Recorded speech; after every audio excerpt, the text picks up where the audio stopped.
Assalamualaikum warahmatullahi wabarakatuh.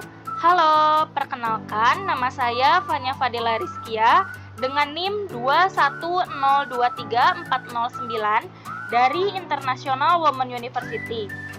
Kali ini saya akan memaparkan materi sistem hukum yang berlaku di dunia yang diambil dari buku Ilmu Pengantar Hukum karya Dr. Vence M. Wantu SH.MH. Penerbit Reviva Cendikia 1 Oktober 2015 yang diambil dalam bab 8 untuk memenuhi tugas mata kuliah Ilmu Pengantar Hukum dengan dosen pengampu Ibu Diah Pujiastuti SH.MH.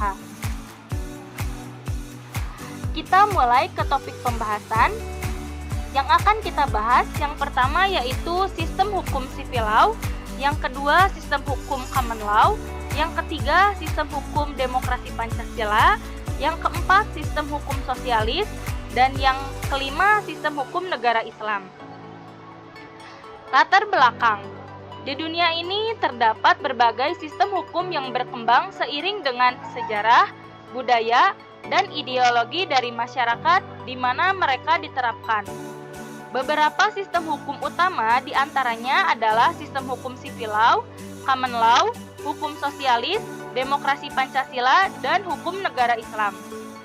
Setiap sistem hukum ini memiliki karakteristik dan kekhasan tersendiri, mencerminkan sejarah, budaya, dan nilai-nilai unik dari masyarakat tempat mereka diterapkan.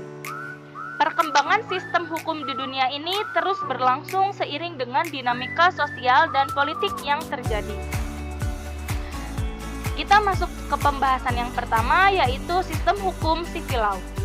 Pada dasarnya, sistem civil law dianut oleh negara-negara Eropa kontinental yang berdasarkan atas hukum Romawi. Hukum Romawi sendiri bersumber pada Corpus Juris Civilis, karya dari Kaisar Lusitanius. Civil law yang didasarkan pada hukum Romawi bersumber pada unsur-unsur yakni pertama hukum Romawi, kedua hukum gereja, ketiga hukum Jerman sendiri. Selanjutnya, ciri dari sistem civil law antara lain yakni bersumber hukum yang utama adalah undang-undang atau biasa disebut kode law. Dalam sistem civil law, metode pendekatan yang digunakan oleh ahli hukum dalam hal ini para hakim yakni abstrak dan teoritis dengan menggunakan metode dedukasi yaitu berangkat dari hal-hal yang umum menuju kepada hal-hal yang khusus atau konkret. Selanjutnya, hukum common law. Pada dasarnya, sistem common law dianut oleh negara-negara Anglo-Saxon. Dalam sistem ini mempunyai perbedaan yang begitu besar dengan sistem civil law.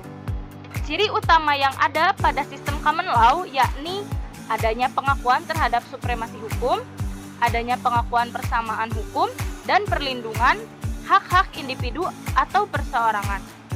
Hal yang menarik dalam sistem common law, hakim yang memeriksa perkara bertindak seolah-olah seperti wasit. Hal ini disebabkan para pihak dalam berperkara dipersilahkan sebanyak mungkin mengumpulkan alat bukti di pengadilan dan hakim hanya menilai apa saja alat bukti yang diajukan tersebut. Selanjutnya, hakim menyerahkan kepada juri untuk memutuskan perkara tersebut. Selanjutnya yaitu sistem hukum sosialis.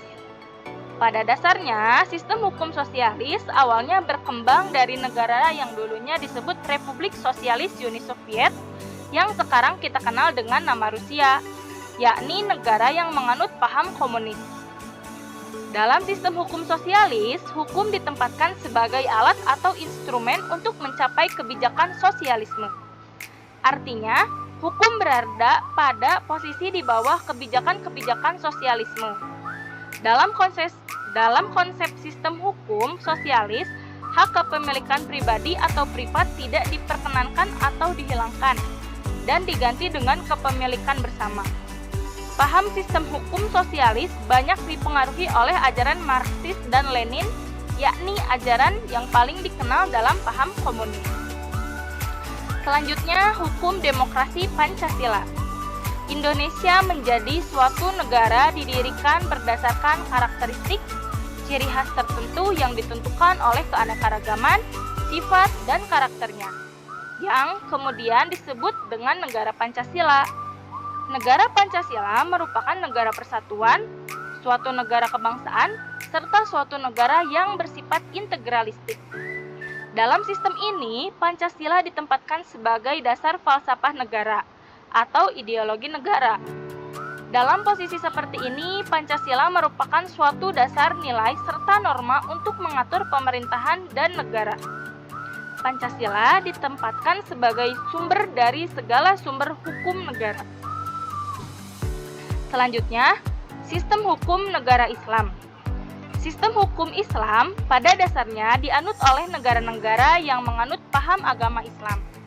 Kebanyakan negara-negara yang ada di Timur Tengah dan sebagian di Asia Tenggara. Sistem hukum ini mendasarkan kekuasaan yang didasarkan pada hukum Islam yang bersumber dari Al-Quran dan Hadis.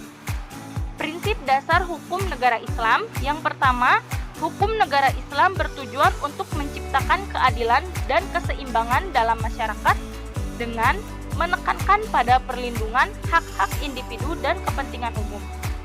Kedua, hukum negara Islam berlandaskan pada prinsip ketuhanan, di mana hukum dianggap sebagai perintah langsung dari Allah yang harus dipatuhi. Ketiga, tujuan dari hukum negara Islam adalah mencapai kesejahteraan dan kemaslahatan umat manusia, menghindari kerusakan dan kerugian.